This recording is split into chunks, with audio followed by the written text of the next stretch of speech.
a Place in the Forest, Reflections on 18 Years in Print. So Jeannelle was overeducated at Brandeis University and went on to a lapsed MFA. Her lifelong dream was to teach beginning composition and post-structuralist literary theory at a community college. We should have talked about that. I'm not sure what that is, but that sounds really interesting. But she made more money as a barista, and a community college didn't offer a benefits package. She moved to the DC area where you really can't make it as a barista in 2004, and has been at Temple Micah under various titles and guises since 2014. She has one spouse, one child, and 2 cats. Her student loan forgiveness was just approved, and she's lying to herself about her need for progressive lenses. Outside of her work at Micah, Jeannelle is interested in dough, all kinds, and loves cooking and baking with her kid. She will spend 3 months of the coming year on an intensive course at the Gamaliel Institute, studying the Jewish way to care for the dead, because a person's right to respect, dignity, and physical accessibility doesn't end when they are no longer alive. About every 5 years, she writes a book. Wow. So with that, let me introduce Jeannelle D'Isa.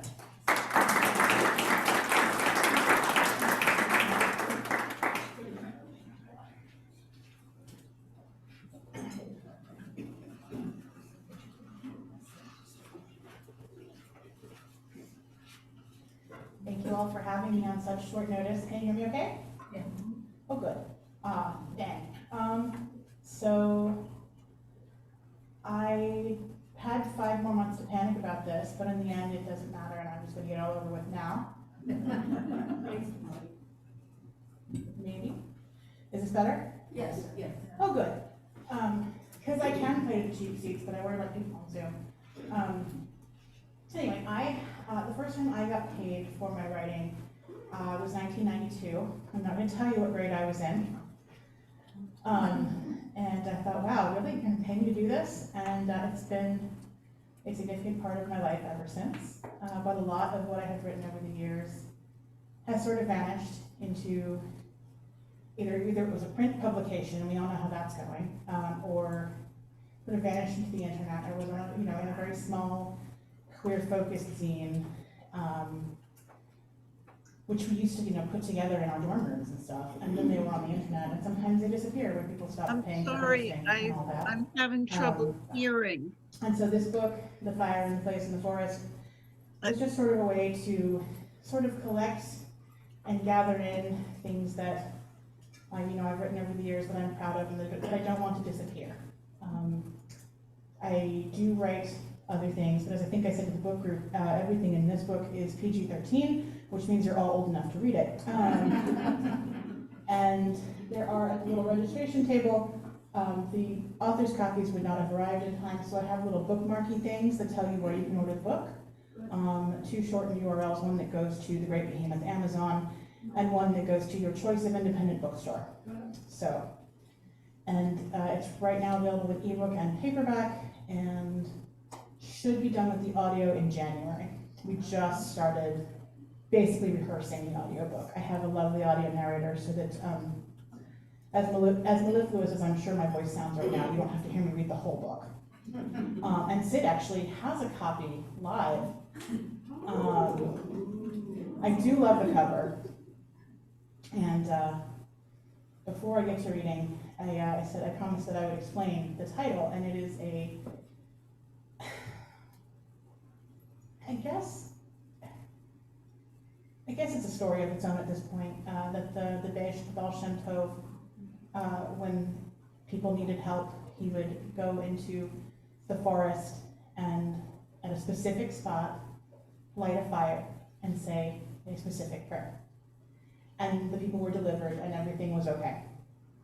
And that was like 1600 and something, so obviously there was more stories along the way, and his son, the Maggid of Mezrich, went into the forest and found the spot, and He'd said the prayer, but he didn't know how to light the fire.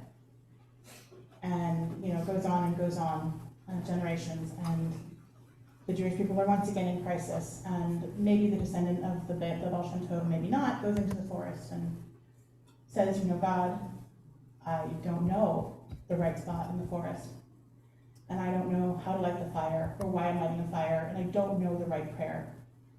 All I can do is tell this story, and it has to be sufficient. And the people were delivered again. And so, it was sort of important to me as sort of a third generation Jew out from the Holocaust. There's only one Holocaust story in the book, I promise. But it was sort of important to me as a title, and because it says so much about life that sometimes all you can do is that one thing you can do, and it has to be sufficient. But it's not. Whew. And now you all get to hear me speak in my native language. I have carefully trained away this accent, but it's going to come back. Oi, deine Egelich wie de schwarze Karschlech, und deine Lippelech wie rossige Papier, und deine Fingerlech wie Tint und wie Feder. Oi, schreiben sollst du oft a Brief zu mir. Oh, your eyes like black cherries, and your lips like rosy paper, and your fingers like pen and ink. Oh, that you might write often to me. It's actually a popular song from the 19-teens when people were immigrating like crazy. And it was translated by my dear friend Sonia Tafe, who's also my editor. Poor thing. And this story was originally heard, speaking of my lovely audio narrator, Violet Dixon, it was originally heard on the Lesbian Historic Motif Project podcast in August of 2020. Which makes it some of the most recent fiction that I have written. There's new stuff in the book, but this is some of the most recent, and because I've been taking time to help other people with their projects, and also to work on the sequel to a book that I wrote 5 years ago now. So yeah, it is almost every 5 years I write a book.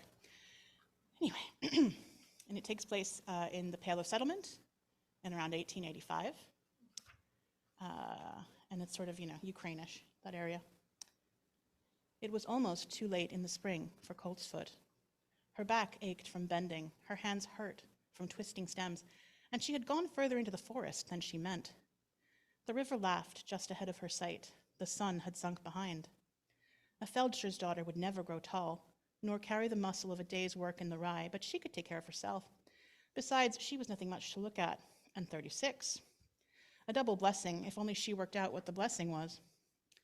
Meantime, she held her hair off her neck for a moment's coolness, brushed her hands clean, and was not afraid of the woods. An arm was round her waist from behind, a light hand at her throat, and Malka found herself held and bent like a reed. Honey, you shouldn't go so far. You never know who might be out here. The worst people, she replied, and turned to face Hani Apteker. She was pale and clever-mouthed, cut narrower than most of the boys she taught, and taller than Malka by head and shoulders. She looked elegant, in a hat and capata 200 years out of fashion. Her hands were always ink-speckled, and Malka felt a sweet, ridiculous fondness every time she... Honey, no. Malka got a good look at her. Not again. Never mind it. Honey pushed her wrist over her wrecked cheekbone, carelessly as if she flicked off a fly. She was still wearing the clothes she taught in, walked in, and the men who came through Kosheny in the Tsar's uniform would have seen not Hani, but Heskel, a thin enough bone to pick and not quite worn down enough to be worth ignoring. Never mind, and I like that, Malka grit her teeth. Did you fight back? Of course not much. Love, what did they want from you? They seemed upset I wouldn't let go my book, Hani shrugged. But I never learned to speak fluent idiot, so what do I know? One of Hani's payas had been cut off with a slow knife or a dull one. She looked a little lopsided, a little ragged, and Malka felt fear dryness in her own throat. Just give them what they want next time, please. Please. I couldn't, not this one. Read it, said Hani, and held out a plain cloth-covered book, not larger than her hand. You know I can't. You can. That's just the point. It was printed in Yiddish. Sefer HaYashar, Malka read. M-D-X-C? With the Latin alphabet, she was much slower, and she could not have sounded these letters into any word at all. 1592. So old, and in Yiddish. It must have been written for a woman. The light was fading, the tall grass and the river, never silent. But Malka felt as though the two of them were standing in some long-ago woman's room, with books of her own and time to read them, time to think in her own language. Or by a woman, by someone like me. A half-grin, shy, made it past Hani's bruises. I wanted to show it to you before I sell it. You could make your name from this. I have a name. Hani, clothed as Haskell, shrugged. I'd like other things more. I'd like to get us out of here before... Us, echoed Malka. You work too much, you study too long, and your girl never sees you. You should be my wife. If I could, what's your plan, scholar? There was no one here with them, but the river. This was where they had always come, with secrets the village could not hold, and plans so wide only a river could believe them. This, Hani tapped the book where it lay tucked inside her shirt. I'm taking it to Odessa. Odessa, she said, as if she were not saying to hell or onto the moon. You walking there? Walk me home. I'm starving. Hani put one of Malka's clean aprons on without tying it. There was a potato for each of them and one for the pan, a little schmaltz, but no bread, and Malka would not let walk 3 streets to the baker's back door in the dark. She took her time brushing the worst of the mud from Hani's jacket, while the room grew warm, and the food began to smell worth eating. But there was nothing to be done for the trouser knees or the hat. That Haskell the teacher boarded most often at Nathan the Feldsher's house. Even now, there was a stone on Nathan's grave and his son's, the village knew. All of Koshani knew everyone's everything.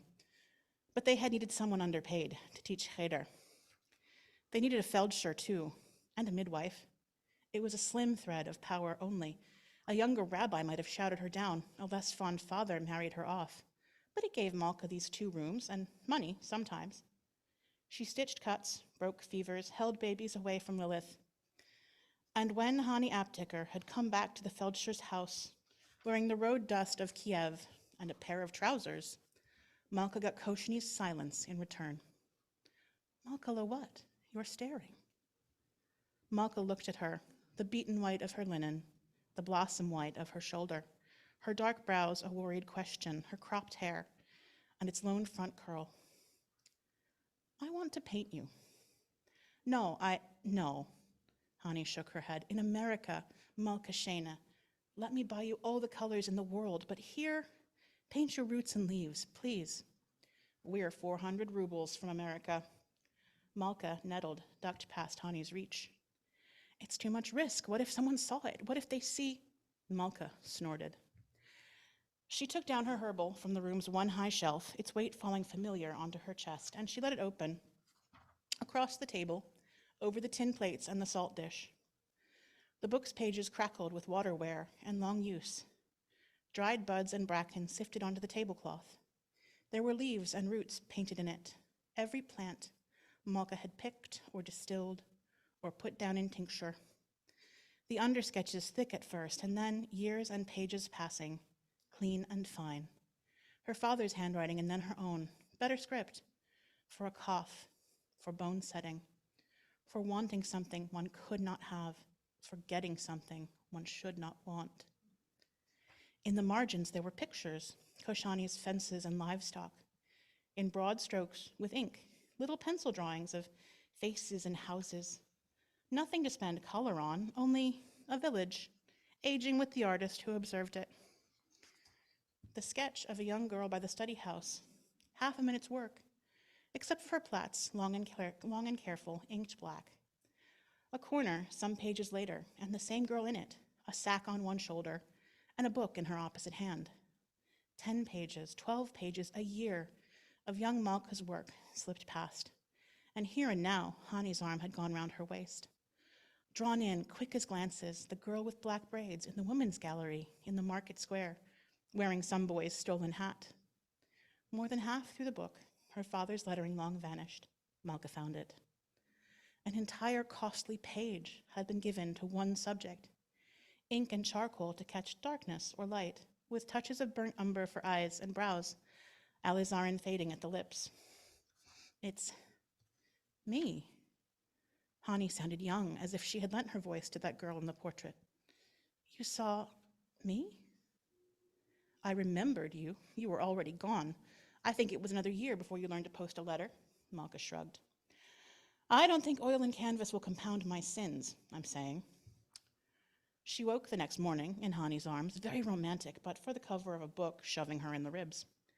Hani's questions were still in her head. Why didn't you tell me? Why didn't you ask me not to go? As if the girl Malka had been could ever have given words to her own heart.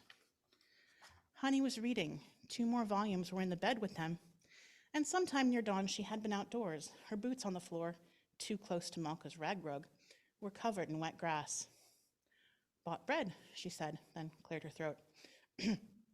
Persuaded, Moshe, about some bread. Where's toast, then? I was researching.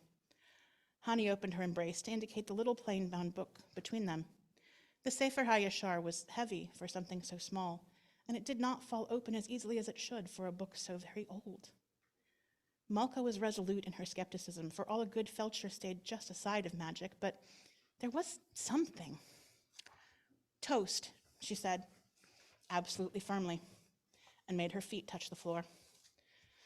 Breakfast took no time at all. Even with the last scrape of jam chased from the jar, there were no dishes, and there was only one road out of the village. It was a clear morning, no clouds, no damp, nothing to slow a person well used to walking. Hani sat on the table's edge, badly dented cap in one hand. She had always been the kind to read 5 books before speaking one word. But she seemed to wait now for some permission Malka scarcely knew how to give. You can't go to Odessa dressed like the milkman. Malka lifted the floorboard beneath which everything of value, paints, sketchbook, 50 rubles, and her father's own herbal, was hidden, and pulled up something squared and soft, kept from the earth's touch by oilcloth, and a layer of plain linen tucked through with white mint and thyme. It was a young man's suit, a sharp Warsaw suit, maybe only 5 years old. It had pinstripes, jet buttons, a wing collar shirt. It was wool so fine Malka's fingertips, as she held the morning coat out to Hani, didn't catch on the weave. I couldn't. I don't dare. Shmuel doesn't want it either. He didn't when he was alive either. Don't make that face. Auntie Ava made it over from our cousin, and it pinched. Hani, who had walked out of Koshny 15 years before in a Romney shawl and plaits, stood in the big room of the Feldscher's cottage and looked like a city boy who had lost a tavern fight. Malka's voice was a wet sound on stones, all over again. Her eyes were prickling and her hands twisted tight in her skirts, and 15 years wasn't time enough for some things to change. She said something useless as spent coals. Oy, your boots. Well, maybe even in Odessa no one walks in their shul shoes. Malka, wait. With the case knife she kept sharp enough for foxglove stems, Malka cut Hani's remaining payas. Hani put up one hand to the shorn spot as if she'd been hurt. Malka, with the dark curl kept safe between thumb and palm, wanted to kiss her. It suits you, she said first, bravely. She thought she might never sleep again. The rain was a drum on the roof thatch, the wind was full of women's voices, and the Feldscher's house smelled acrid from 3 ointments she had let burn. There was white camphor and speedwell to start again in the morning, a spatter mark searing at her wrist, and only a trace of Hani's scent left in the pillows. The butcher's dog was barking, then the hat maker's dog, and the paper seller's dog 2 doors beyond. She was no longer used to this, to the nonsense of being a woman alone in a house. Malka pulled the quilts over her head as if it might help, and when the knock came, she lay shaking still. Out in the darkness, someone was fumbling the front door latch. Malka, are you all right?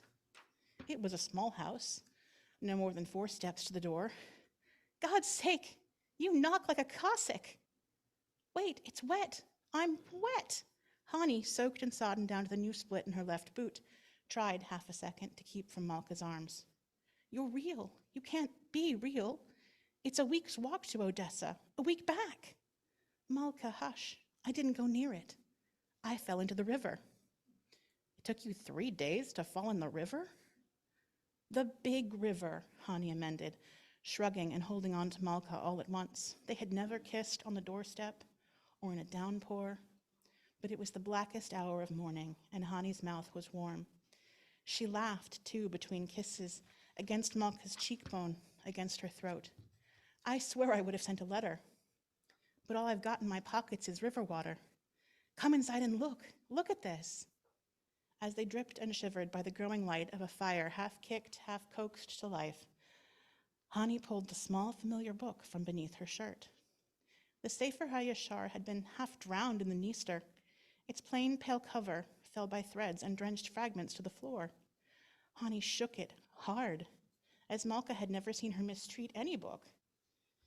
It did not fly apart at the spine. The pages sagged. Water streamed from it, and Hani was still holding the book as if its pasteboard was not melting away in her hands. She faced the firelight with it, and Malka shouted. Pearls, she whispered when she could, at least not acting the fool she felt. Garnets, a sapphire, I don't know the purple. Hani held the book out to Malka. I know gold when it's heavy enough to drown me. It didn't, Malkala. Say something? A woman's book, she managed. We can't take these. They belong to her family. Her family was 300 years ago in Venice. I got this off Dmitri the Carter for 3 kopecks, and it belongs to us. Off you go again. Us, Malka sniffled. Hadn't she spent 20 minutes in the rain? I've got enough here to be married. Hani brushed over the sapphire the size of her small finger's nail. We could leave in the morning if we wanted. More or less, if only we dry. Leave Koshini? There won't be a Feldscher. No, Hani looked at Malka, looking lost, and gently took her hand.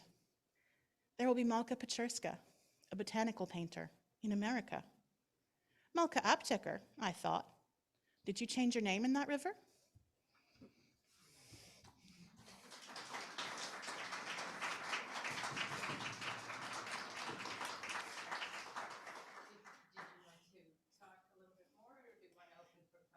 Q&A is fine. Please don't make me talk about my own work. All right, well, that was great. So Sid, let me call on Sid Booth, who will handle our questions in person. And anyone on Zoom who would like to ask a question, please put it in the chat. That was great. Oh, thank you.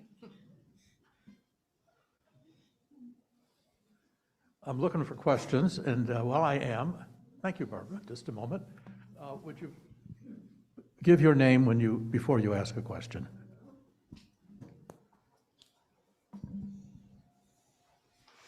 I'm Barbara Green.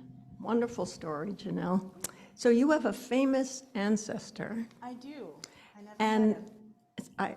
would you tell a bit about your famous literary ancestor and whether or not he had any influence on you or on your writing? I know you've told me you never met him, but certainly the stories came through your family, so I'd love to hear about that. I don't know much about my great uncle, and I don't use that family's name anymore, because everyone's road is long and winding. It's probably a song. And I have read all his books in translation and some of his books in Yiddish. I sort of read his books and I thought, this is a man's view of a really intricate world, and he does it well. But I did not live, I mean, no one lived his same experiences, no one ever does, but I thought I could do it better from a woman's perspective. And he writes about widows, and he writes about his mother and then Shabbos and, all the Hamish things, what to him were probably the normal trappings of a vanished life. And I thought, well, but there were other people there. And I'm consciously and directly going to write from the experience of those other people that he saw, but he maybe didn't speak for. His second wife, I have to say, of blessed memory, was a delightful human and let me run through their apartment in New York and taught me to smoke cigarettes from a holder, and I was five. And quite possibly made me gay, not with the cigarettes in the holder, but she bought me a matching fur cape and muff, which was very not, 1985, but extremely 1945, which was the last time she looked at, a fashion magazine. And anyone who hands you a little mink tippet when you're 5 has a very direct effect on your life. And her name was Ina, and I called her Auntie Feeny. And she had nothing to do with any other children, so far as I know.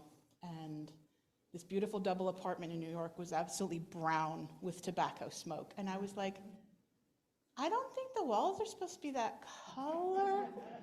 And I don't know, Auntie Feeny, like, all these book papers kind of smell.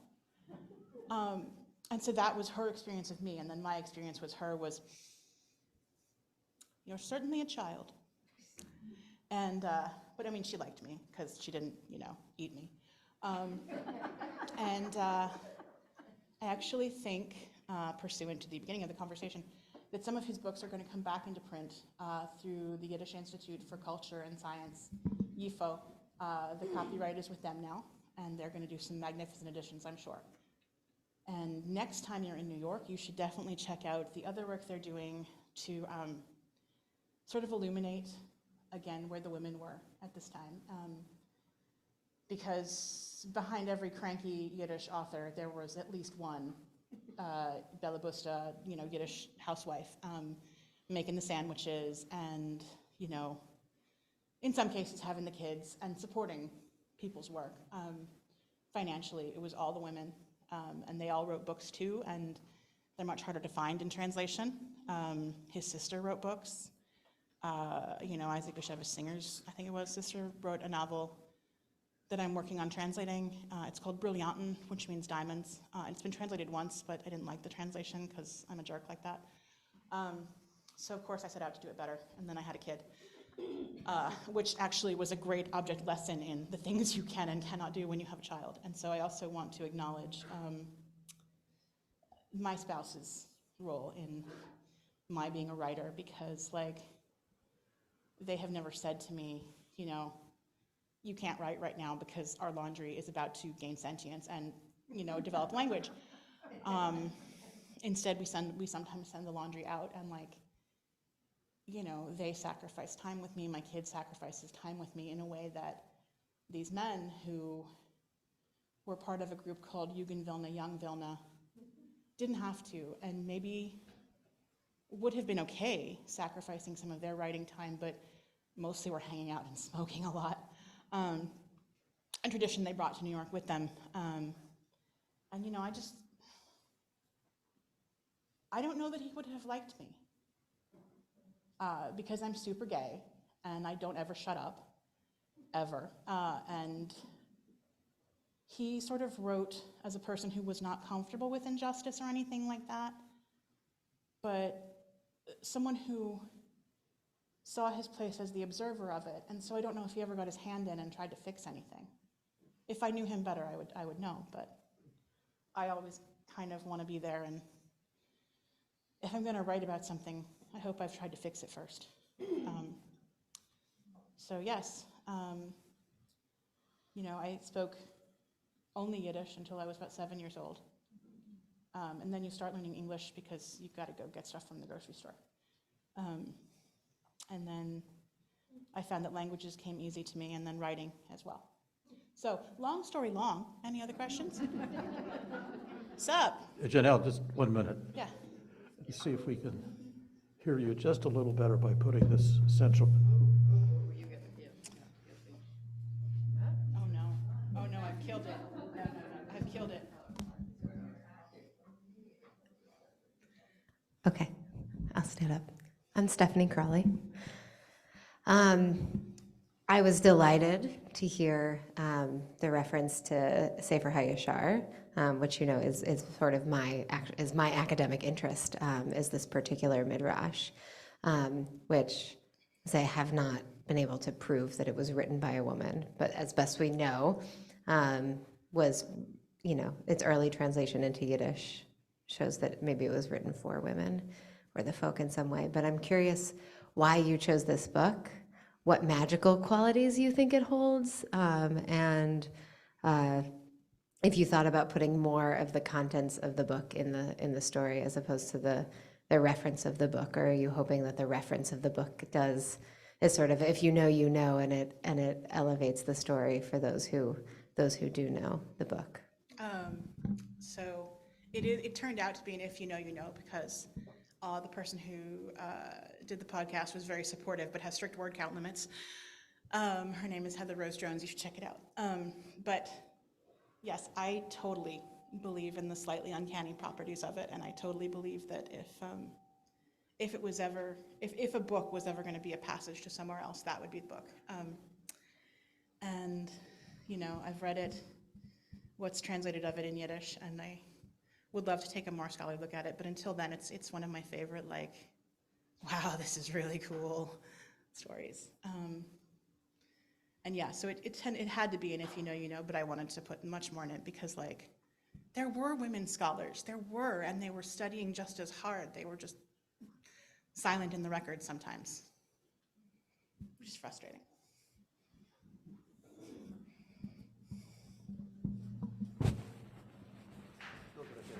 I'm sorry. Try to get that centered Okay. so that when you speak to that side of the room, we don't lose you. Okay.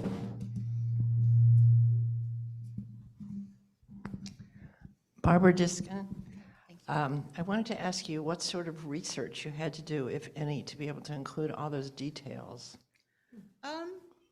Some, but I already sort of had all those books because I'm a nerd, and so it's easy to sort of incorporate what I already knew. And there are a couple of apocryphal stories of women dressing as men. As far as I know, they did still identify as women who wandered off to the Ramalius yeshiva in Vilna, or other yeshivas in Ukraine.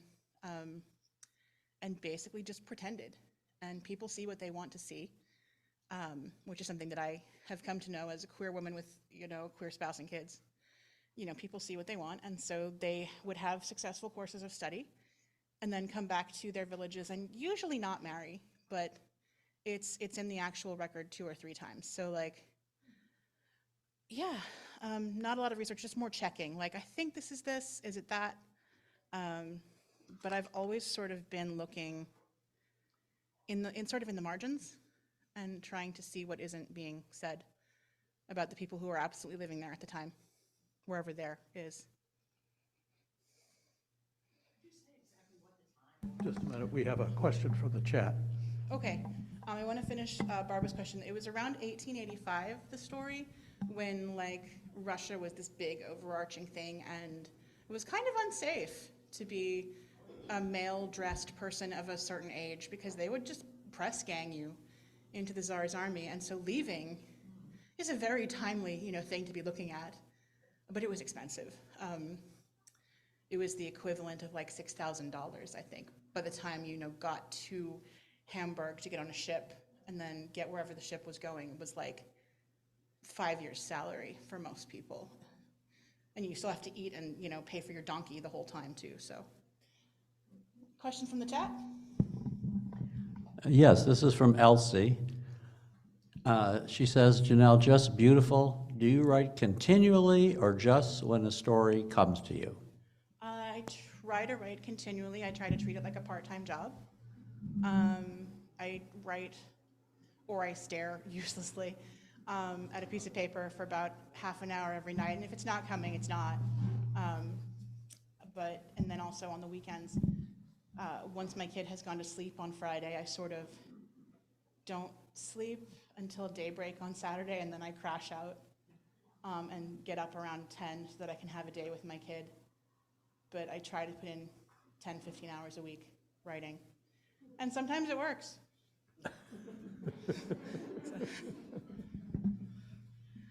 Hi, I'm Evie Beck. I'm delighted to hear that story. I have two questions.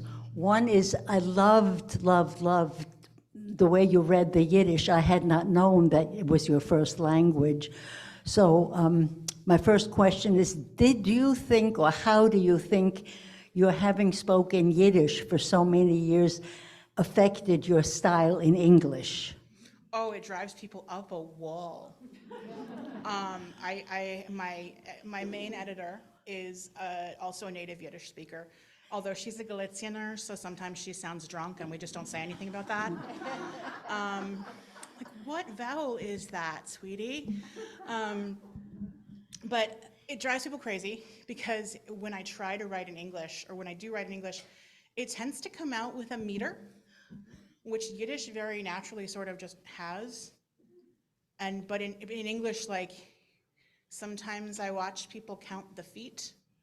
And so then when I consciously try to break away from that and be like, I am writing this in English, I am a secular English speaker, and I think secular thoughts. Yeah, sometimes it works. Sometimes it doesn't. Second question? Okay, I just want to say too, because Yiddish is a language of overstatement, and English tends to be an understated language. Do you find you have to cut yourself back in terms stylistically? I don't really know what understatement is. Oh. I don't subscribe. I think that if I had that bone in my body, I'm sure that I would be reining myself in, but like, all I ever want to write is gloriously tropey, smoochy, scholarly stuff that like people write for straight people all the time, but like we don't have so much. But yes, like if I wasn't just a glorious id fest all the time, I'm sure I'd think about that. I think you need to add comedian to your vita. My other question is, I ordered the book, but it hasn't arrived yet, so I'm wondering if you could just give us a quick overview of the themes of your other stories. Oh gosh, lots of ladies kissing,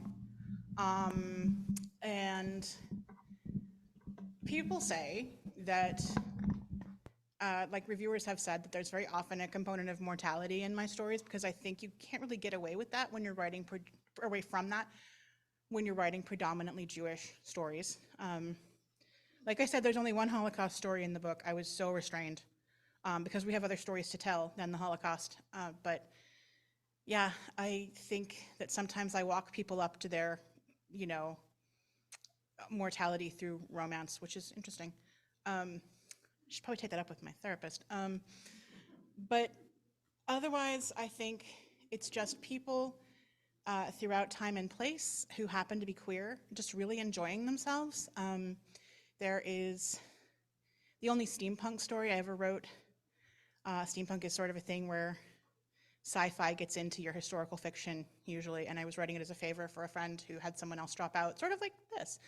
So I hadn't done it before, and I was like, okay. And it's set in 1911 New York. I've got a story in there set in 1816 in Alexandria, Virginia. The title of that story is a big Easter egg. It's called Of a Female Stranger. And if you put that phrase into Google with Alexandria, you will know everything you need to know about the story, and then some. It's a big spoiler. So yeah, the themes are just being queer, being Jewish, mostly being female-bodied. There's not anybody non-binary in this collection that they've told me. And there's also some poems, because you could not come up as a lesbian in the 90s and not write poetry. And so you can picture, please, me, about structurally the same, but with two very long braids, either side of my head, and a big from blue jean skirt, reading my poems in the coffee house at Brandeis. Very, very, very sincerely. Because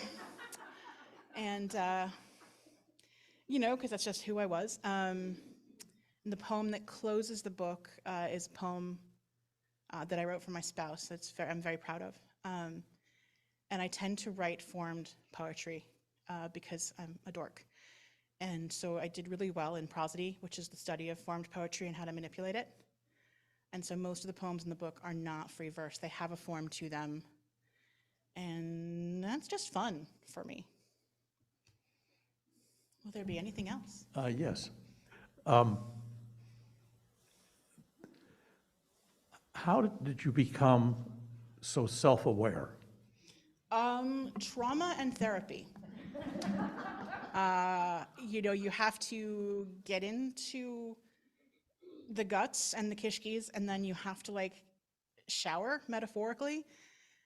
And I think that made me really self-aware, and also not in a dire or despairing way. I knew from very early on that no one was coming to rescue me but me, so I better know what the hell was going on in the world. And so I've been very fortunate in most of my family and my friends, certainly my friends, certainly this community especially.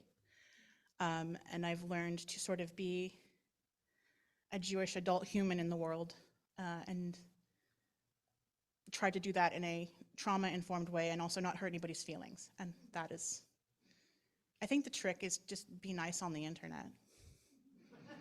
All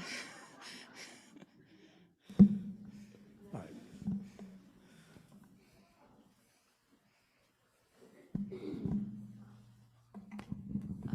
So writing is such a magical thing for someone who is not a writer, it seems to me. But what were your influences? Or were there particular authors that influenced you? So, this is funny. Because if you read my first book, please don't. I wrote it when I was 22, and anyway, please don't.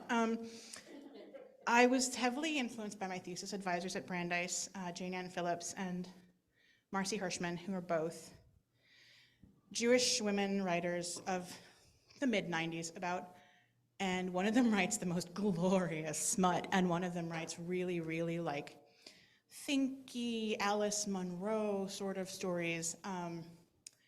And I also was heavily influenced when I was a baby by Alice Hoffman, who writes great books. Sort of populist, but great. There's nothing wrong with populist, it pays the bills. And she had fabulous hats and a fabulous sensibility and really sort of gave me a public example of the success of the glory of language. And yes, I could be exactly that self-indulgent and sell books.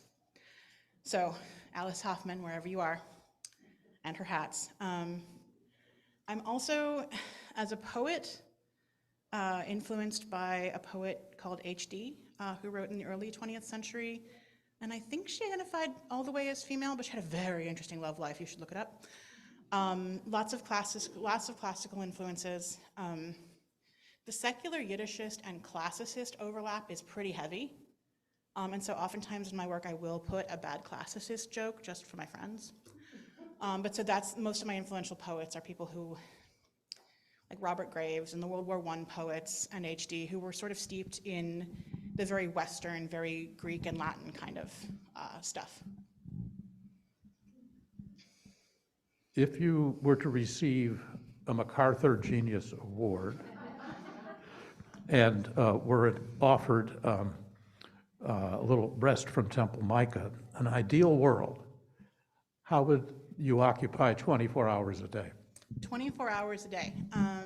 Well, I would start at 3 a.m. With some dough, and I would really get my hands into it. And while I was kneading, I would be thinking about what I wanted to write about that day. Ideally, I would be somewhere without the internet or social media, because I'm such an internet squirrel. And that's good and bad. So I'd be, starting at 3 a.m., going till about, 6 a.m. when the bread comes out of the oven with my 1 cup of coffee. And then I would immediately go take a nap because are you crazy? And I'd get back up at 9 and sit down to write. And I would write until noon, because I'm very regimented. And I would have a hot lunch, not a sandwich. This is important. And go on writing until 5 p.m. because if someone gave me a grant to do my work, it would be very disingenuous of me not to apply myself to my work. And hopefully I'd get a novel out of it. There is, everyone has the novel they've always wanted to write if money was no object and they had 24 hours a day. So I'd probably write that book.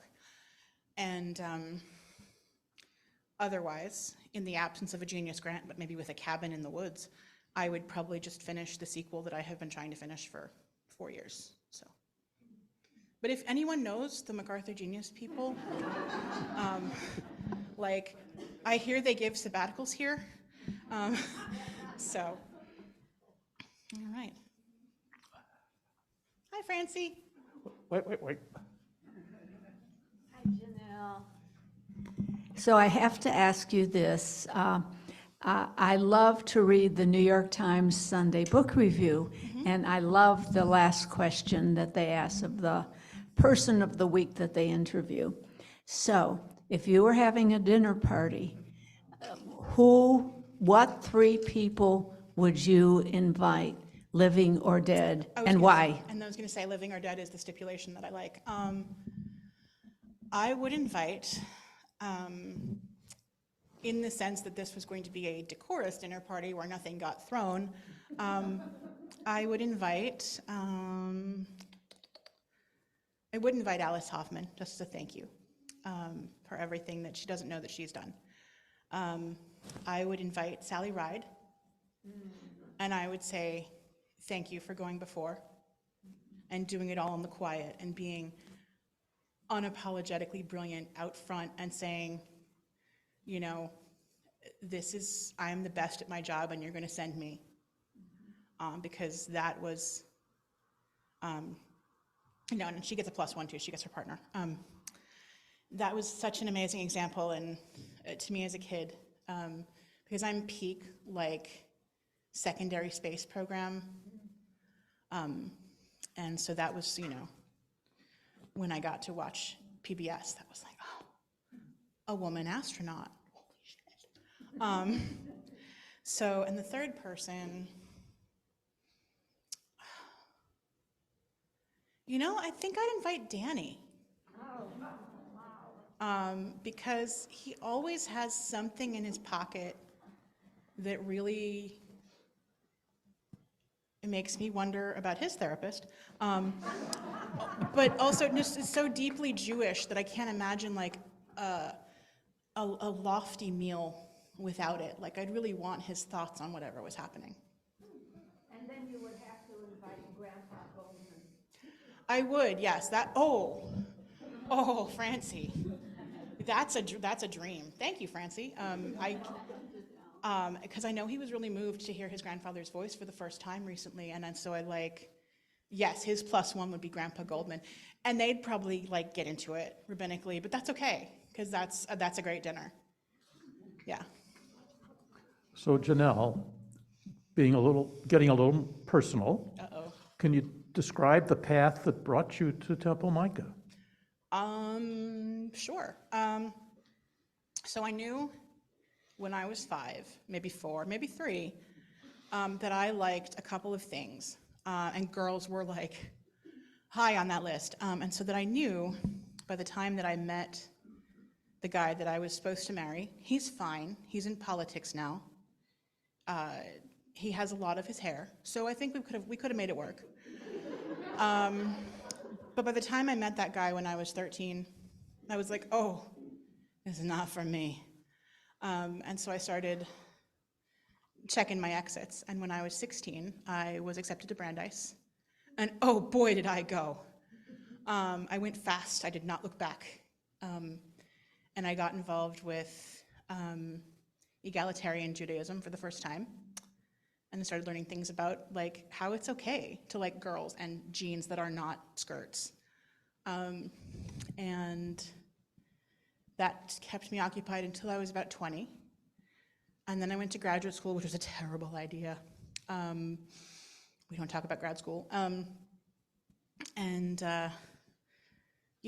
sort of pinged around, and after grad school, went down south to take care of my mom for a bit, and then, was sort of thinking what to do next. And, sometimes you have to go home again. And so when I was 22 or 23, I went back to live with my grandparents, who are essentially my parents. And they were like, "Darling, it's lovely to have you, but what are you going to do with your life?" And I said, "Crap, I don't know." And I knew that I could write. I published, like I said, my first novel when I was 23 or 24, that I had written as part of my thesis for my MFA that we don't talk about. Anyway, so fast forward, it's 2003, 2004. Two things happened. My grandparents despairing of my ever launching, and heart surgery. And while I was sort of laid up after heart surgery, I met a girl on the internet. And so in 2004, I came here, still very young. I was married when I was 25, which makes me an old maid. Thank you very, very much. I was very much on the shelf. So that was, DC was 2005. And I sort of, I worked at a think tank, and I discovered I was the wrong kind of smart for that, because there wasn't anything human about it. And I love connecting with people and knowing their stories. And yes, I've put you all in a book. And so academic and brain work without a human touch was not for me. And so I started looking around for nonprofits and spent sort of 10 years bopping around the publishing part of the nonprofit sector so that I could do something in my field, so I could get my student loans forgiven. I have very few. I'm very grateful to Brandeis, but they're, grad school. So yeah, in about 2014, I was sort of tired of publishing. There was nothing but a lateral move available for me, and so it was very simple business in the end, because I wanted to do something that was more mission-driven, which is silly jargon for, getting up and doing something good every time you can. And all I ever want people to say about me when I am gone is that she did what she could. And so coming here was just the first best chance to do that. And I interviewed with Rachel, and I loved Rachel. And Rachel was like, "You're a skish overqualified to answer the phones."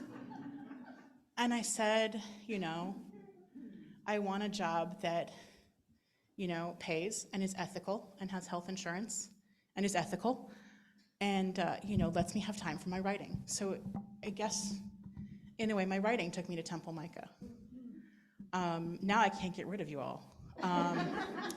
But, that was the thought. And I also had a 4-year-old, so just the oasis of coming and doing something like answering the phones and no one touching me was real big. And I just really, really like it here. I like everybody that I get to know, and I try to do something good for someone every day. And that's just a very rich opportunity, and I'm very aware of it. Thank you, Sid. Now I'm emotional.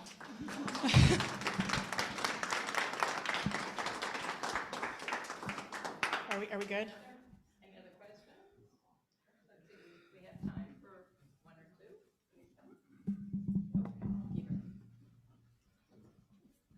Oh, goodness. I just want to say how fortunate we are to have you. Oh.